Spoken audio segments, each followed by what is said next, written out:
في البداية لازم أشكر كل اللي اشترك في القناة ودعمني، والحمد لله وصلنا لأول 1000 مشترك. ومع إن نسبة المشاهدات كانت كبيرة جدا إلا إن اللي اشتركوا في القناة هم أول من وضع حجر الأساس، وبجد الدفعة دي هي اللي هتخليني استمر وأطور المحتوى، وإن شاء الله نكمل مع بعض بنجاح أكبر.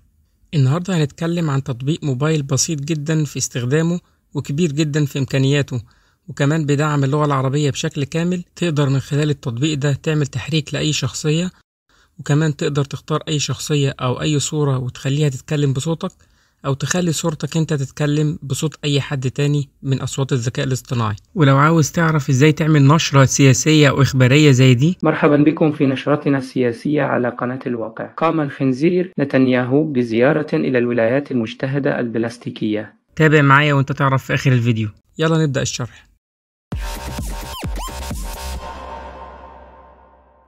أول حاجة هنفتح جوجل بلاي لأصحاب الأندرويد، والتطبيق كمان هتلاقوه على الأب ستور للآيفون.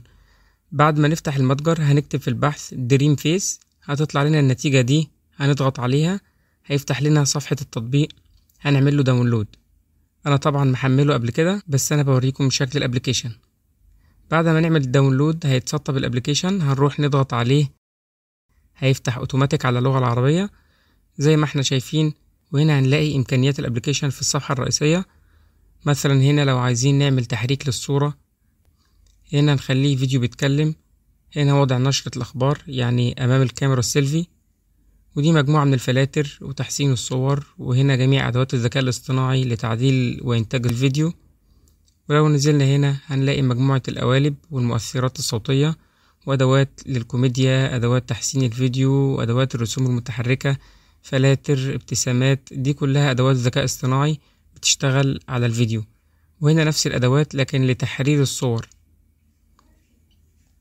ممكن نختار الأداة اللي احنا عايزينها من هنا أو من بره من الصفحة الرئيسية. نختار أول أداة، هتفتح لنا مجموعة من الصور، ودي اللي هنختار منها الشخصية اللي احنا عايزينها تتكلم. ولو مش عايزين نختار صورة من الصور دي، ممكن نضغط على علامة الزائد، هتفتح لنا الكاميرا الأمامية للموبايل. نقدر ناخد صورة سيلفي علشان نخليها هي اللي تتكلم، لكن أنا هختار من الصور الموجودة مثلا الصورة دي. لو حابب أعمل تغيير على لبس الشخصية، ممكن أضغط هنا على أضف مرشح في ال AI واختار لبس مختلف من الشخصيات اللي موجودة. يعني هاخد منهم الزي فقط على نفس الشخصية اللي أنا اخترتها. اختار مثلا اللبس ده.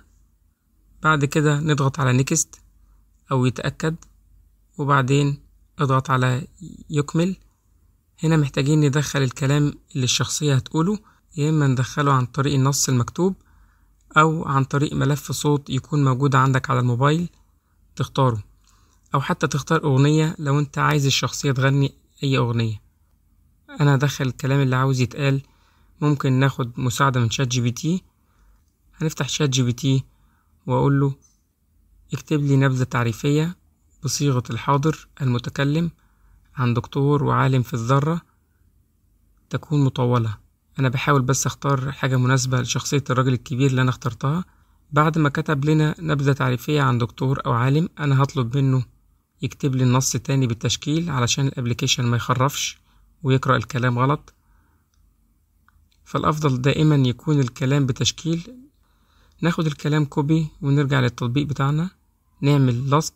ممكن أعدل شوية مثلا على بعض الكلمات، انت ومزاجك بقى، يعني ممكن تكتب أي حاجة. هنكمل باقي الخطوات، نضغط على أكمل. هيطلع لنا الصفحة دي، نختار منها الصوت اللي هيتكلم. هو هنا للأسف حاجز الصوت كله مخليه مع النسخة البرو أو النسخة المدفوعة، يعني مش هنقدر نختار أي صوت موجود. طبعا ده ولا هيفرق معانا لأن لقيت ليها حل، بس الأول أجرب صوتي أنا علشان ياخد نسخة منه. فهضغط على اصنع صوتك، هيفتح لنا القائمة دي، منها اضغط على سجل. هدي الابليكيشن الموافقة على الوصول للميكروفون. هنا كاتب لك كلام تيست تقوله، فتقرأ الكلام ده وانت بتسجل، بحيث انه يعمل استنساخ لصوتك في قاعدة البيانات للبرنامج ويطبقه على اي كلام تاني انت عاوزه يتقال. هبدأ التسجيل واقرأ الكلام المكتوب. اليوم يوم جميل، الشمس مشرقة والطيور تغرد، وهناك نسيم لطيف في الهواء. قررت أن أتمشى في الحديقة، تتفتح الزهور وتملأ الهواء بعطرها الحلو. الناس يمشون كلابهم والكلاب تبدو سعيدة جدا. أجلس على مقعد وأشاهد العالم يمر. إنها لحظة سلمية وأشعر براحة شديدة.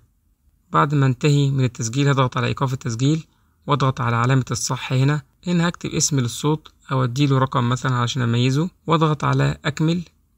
هيعمل معالجة للصوت. هينزل هنا كده عندك الصوت موجود. هضغط على تأكيد وبعد كده هنزل أضغط على تحريك.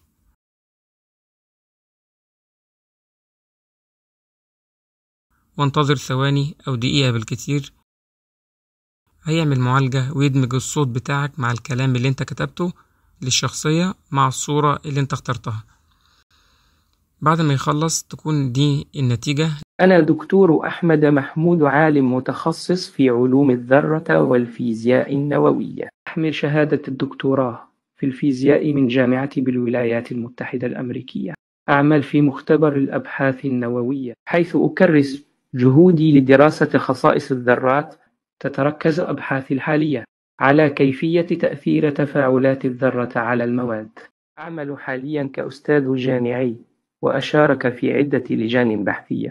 لقد نشرت العديد من الأبحاث في مجلات علمية مرموقة، وأسعى دائما لتقديم تقنيات جديدة وتطوير تطبيقاتها الصناعية المتقدمة، وأساهم بأبحاثي في المجلات العلمية الرائدة. وشكرا. مرحبا بكم في نشرتنا السياسية على قناة الواقع. قام الخنزير نتنياهو بزيارة إلى الولايات المتحدة البلاستيكية، حيث عقد عدة لقاءات مع الرئيس الأمريكي عن خروج من الأزمة التي وقعت فيها إسرائيل، حيث قام رجال غزة الأبطال بفشخ إسرائيل. يوما ما اضطر نتنياهو للبكاء والعويل مثل النساء، فذهب إلى واشنطن لطلب المساعدة. وافيكم عند سماع خبر تقطيع أشلاء نتنياهو.